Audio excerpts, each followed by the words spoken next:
of the United Nations, Guterres, Secretary of the African Union, Your Excellency Musa Faki Mohammed, Chairperson of the African Union Commission, Your Excellency Antonio Guterres, Secretary General of the United Nations, Your Excellencies, Heads of State and Government, distinguished ministers, ambassadors, diplomats, and invited guests. It is a great honor for me to address you today and welcome you to your second home, Addis Ababa. I would like to congratulate Excellency Azali Assoumani, President of the Union of Comoros, on his deserved assumption of the chair of the African Union. I also wish to congratulate Excellency Macky Sall, President of the Republic of Senegal, for his able leadership in steering our union at a very difficult time. Excellencies, this year marks 6 decades since our modern institution,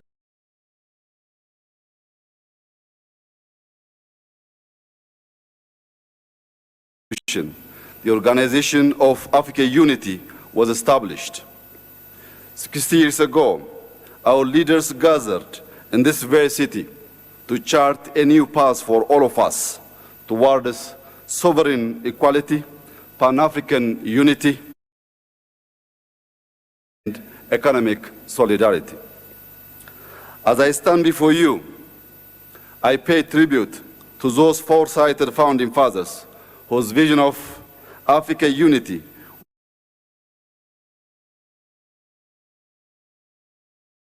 we are here to celebrate, nurture, and implement.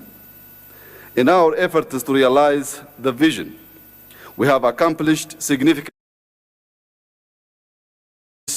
but also faced setbacks. However, there continue to be critical areas through which we can sustain and multiply our victories.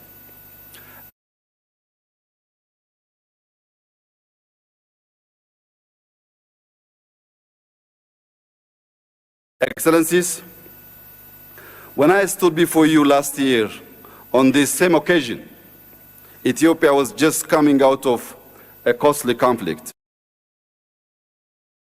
This time, I am here to celebrate the signing on November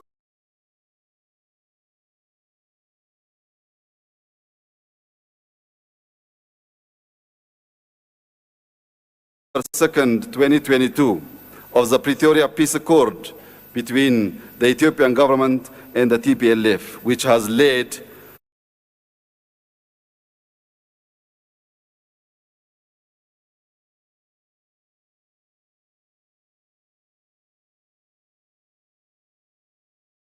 to the silencing of the guns. Thank you.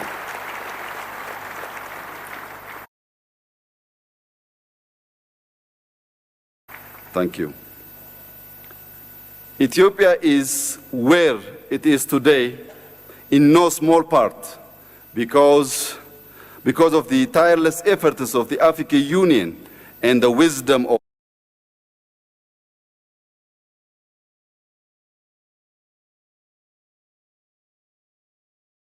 deeply held belief in the principle of African solution to African problems.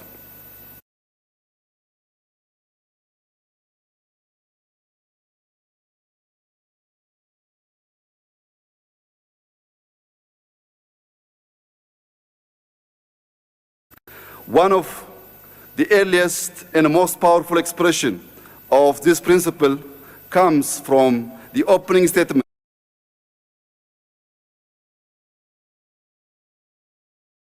delivered by His Imperial Majesty Haile Selassie in his address to the first summit of the OAU in May 9.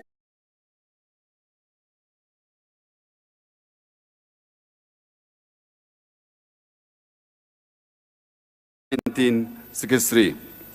His Imperial Majesty acknowledged that future disputes among African countries were only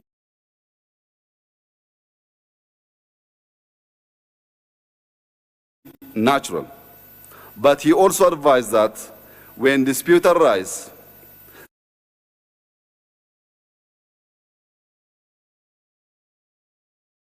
the effort to resolve them, open quote, must be confined to this continent and quarantined from the contamination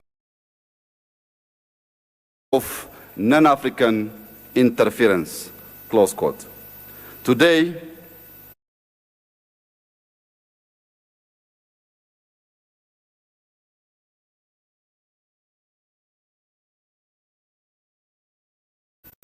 each time we assert and reassert the principle of African solutions to African problems, we are only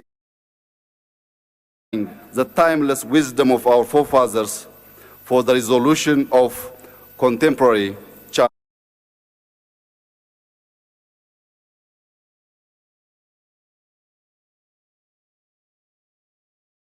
challenges.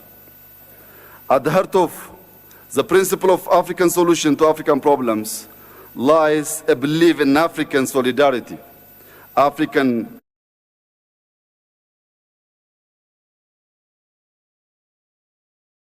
agency, and the equal dignity of all human beings. Here in Ethiopia, we do not just insist on the principle of African solution for the resolution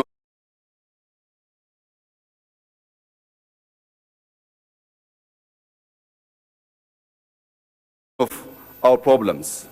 We also present ourselves at the forefront in helping ourselves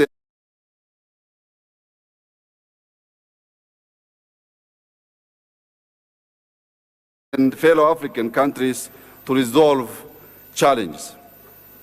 Our leading role in peacekeeping mission, our peacemaking efforts in Sudan, Somalia, and South Sudan, and our recent successes in resolving our own long-standing no peace relationship with Eritrea are prominent examples in this respect. Excellencies, ladies and gentlemen, while the principle of African solutions to African problems is widely raised in the scope of conflict, it is imperative that we begin to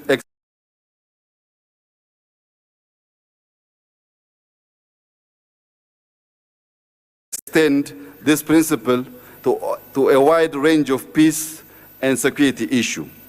Continental food security and food sovereignty is one such issue.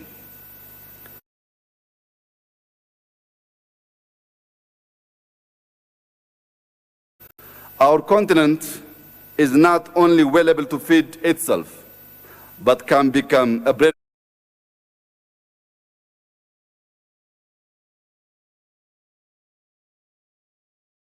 basket of the world. With 65% of the world's remaining uncultivated arable land in our backyard, we need to critically assess why 1/3 of the hungry people in the world are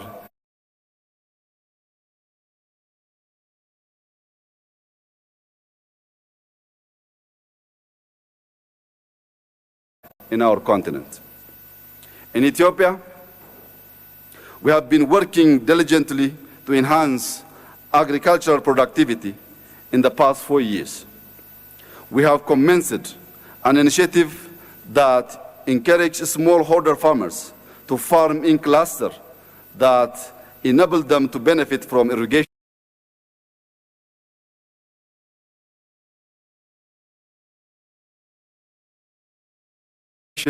and mechanization. Our laser focus on wheat productivity is bearing fruit, and our ambition to begin exporting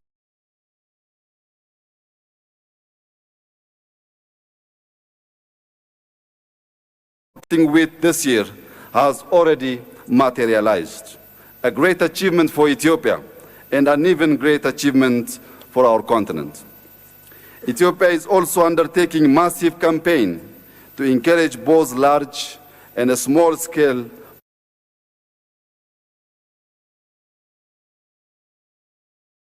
poultry, dairy, livestock farming, as well as urban agriculture through a national initiative we call Yelemat Turufat, loosely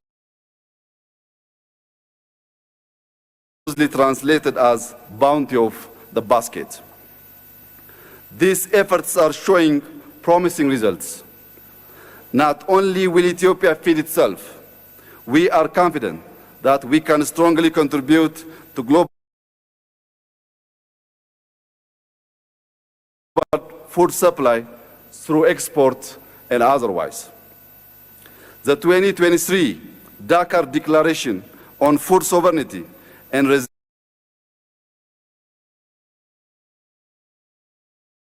Resilience rightly acknowledged the continental awakening that it is time for Africa to feed itself and fully unlock its agricultural potential to feed the world. I call upon our African Union and development partners to support in unleashing this potential. Excellencies, sadly, the principle of African solution to African problems is not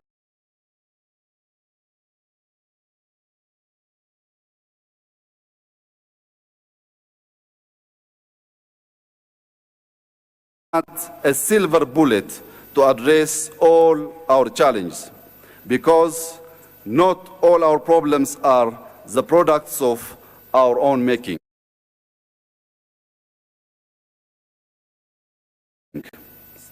The challenge of climate change is a case in point. We all know that Africa's contribution to global warming is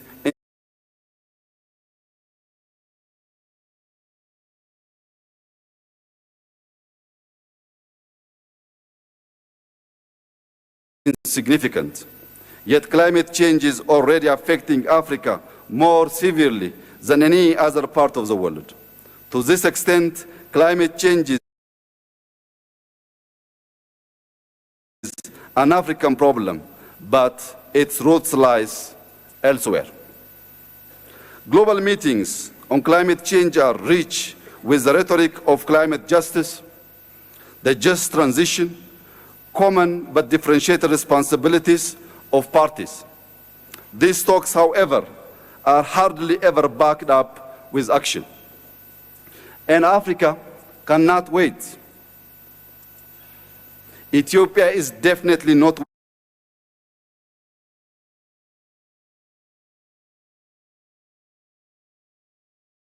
waiting for a solution to come from outside.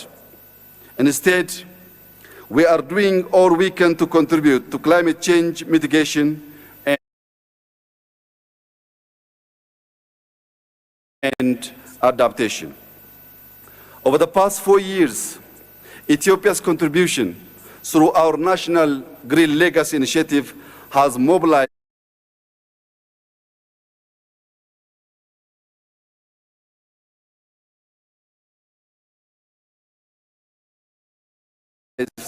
over 25 million Ethiopians across the nation.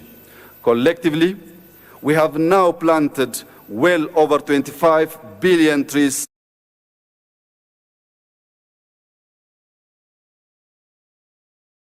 across the country. This impact could be equated to removing 64 million gasoline-powered cars from the roads for a whole year. For my country, investment in environment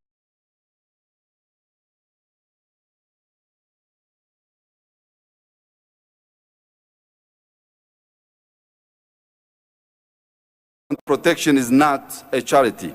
It is driven by enlightened self-interest.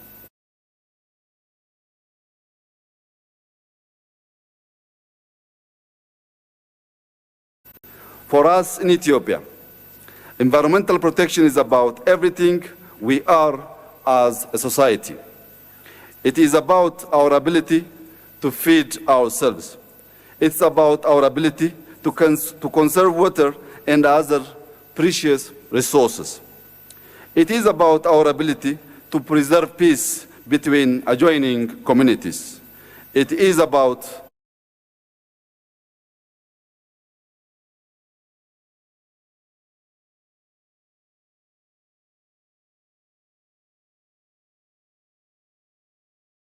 our survival as a nation.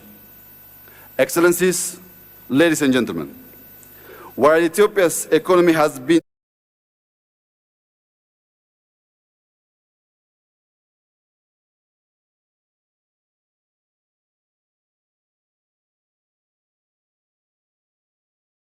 challenged by the COVID-19 pandemic, a drought, an internal conflict, and the impact of the Russia-Ukraine crisis, we have nevertheless remained resilient as a nation.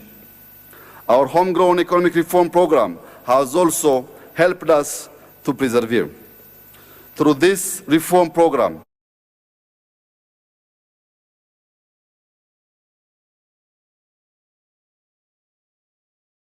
that has enabled the opening up of the economy to competition.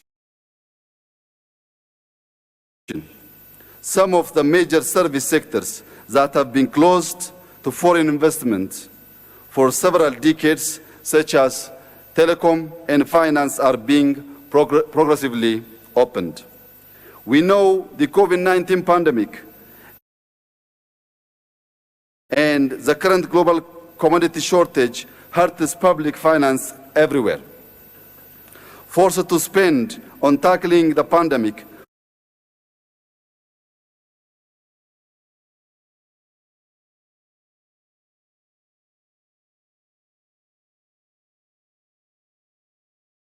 while tax revenues collapsed. Most of our countries piled up unsustainable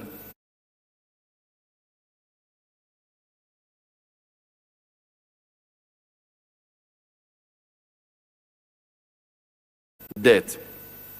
Now that the pandemic is over, nearly all of us want to put our economy back on growth trajectory. But this will not happen without sufficient restructuring to make our external debt sustainable. I therefore want to reaffirm our collective call for a fast and predictable global framework for debt restructuring that is conducive to accelerating sustainable, inclusive green growth in Africa. Excellencies, Africa today is leading voice for a better world.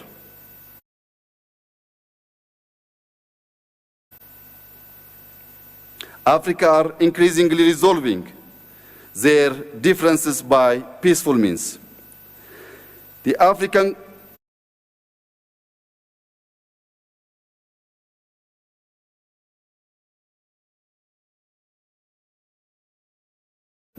continent is fast-tracking the establishment and implementation of a rules-based system on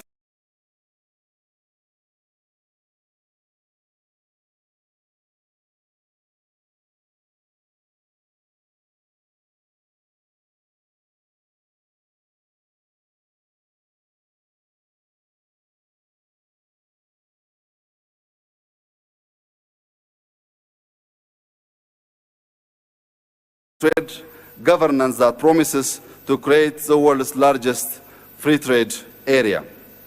African countries are engaged in environmental conservation, reforestation, and a massive investment in the generation of clean energy from hydro sources. In short, Africa is leading the world in areas that matter for all humanity.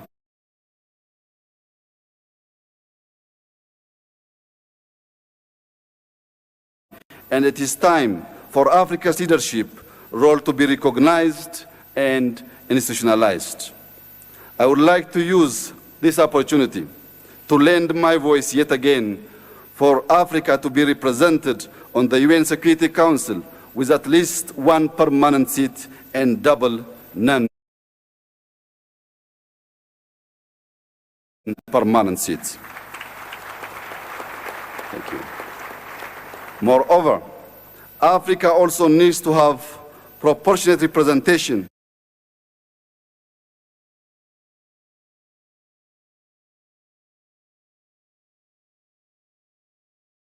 at the G7, the G20, and similar global forums. Excellencies, ladies and gentlemen, on this same occasion, last year, I called upon all of us to tackle Africa's typically negative portrayal by the global media. I stressed the need for Africa to tell her own story and not allow others to tell it in the service of their own interest. In this respect, please allow me to reiterate yet again the need to establish an African Union continental media house. Until Africa tells her own stories, her image will remain distorted.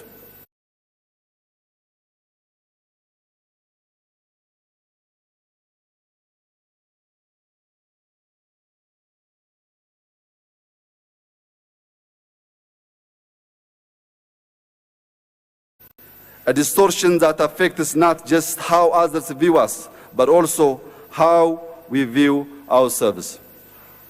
We owe it to ourselves and to our children that Africa's truth needs to be told as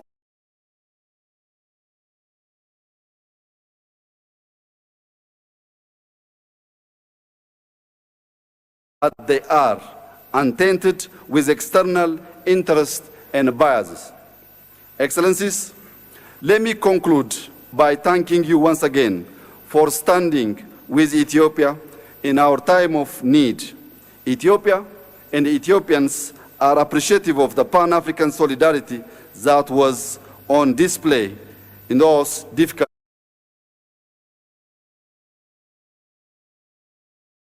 moments. Together we prevailed. God bless Ethiopia. God bless Africa. I thank you.